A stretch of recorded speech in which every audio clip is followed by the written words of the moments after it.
all they talked about was security. I said, let me make the deal first. 5 বড় NATO মিত্র দেশের সেনাপ্রধানরা বসেছেন এক টেবিলে। জার্মানি, যুক্তরাজ্য, ফ্রান্স, ফিনল্যান্ড ও ইতালির সামরিক নেতৃত্বের এই বৈঠক ঘিরে তীব্র আলোচনা চলছে।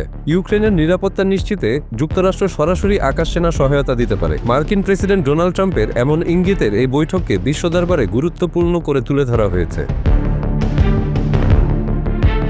এই বৈঠকের পরদিনই ন্যাটোর আরও বড় সম্মেলন হতে যাচ্ছে।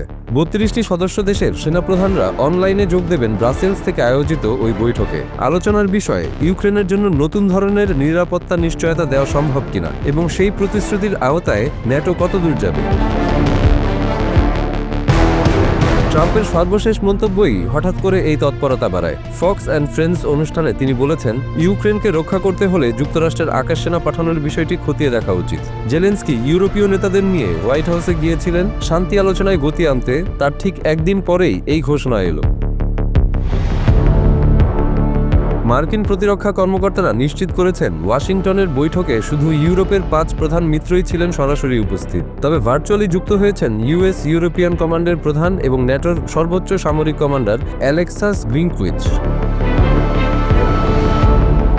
প্রতিরক্ষা সূত্র বলছে, আপাতত সীমিত এজেন্ডা, এর মধ্যে মঙ্গলবারের বৈঠক এবং বুধবারের ন্যাটো মিটিং। তবে পরিস্থিতি দ্রুত বদলাচ্ছে, তাই নতুন করে অতিরিক্ত বৈঠক ডাকার সম্ভাবনাও উড়িয়ে দেওয়া যাচ্ছে না। ন্যাটো কি সত্যি ইউক্রেনকে কঠিন নিরাপত্তা নিশ্চয়তা দেবে, নাকি আবারও শুধু রাজনৈতিক বিবৃতি দিয়েই থেমে যাবে? এমন প্রশ্ন ঘুরছে বিশ্লেষকদের মস্তিষ্কে। কারণ একদিকে রাশিয়ার যুদ্ধক্ষেত্রের অগ্রগতি, অন্যদিকে ট্রাম্পের বিস্ফোরক মন্তব্য, দুটো মিলে মিত্রদের মধ্যে নতুন সমীকরণ তৈরি করেছে। Security, everyone's talking about the other day, all they talked about was security. I said, let me make the deal first. বিশ্লেষকরা বলছেন, ট্রাম্পের বক্তব্যের প্রভাব দুই দিকেই যেতে পারে। একদিকে ইউক্রেন পেতে পারে বাড়তি কূটনৈতিক ও সামরিক নিশ্চয়তা, অন্যদিকে রাশিয়া এটিকে সরাসরি ন্যাটো যুক্তরাষ্ট্রের হুমকি হিসেবে ধরে নিলে যুদ্ধ আরও ভয়াবহ মোড় নিতে পারে। তাই ব্রাসেলস বৈঠককে ঘিরে পুরো ইউরোপ এখন সজাগ দৃষ্টি রাখছে।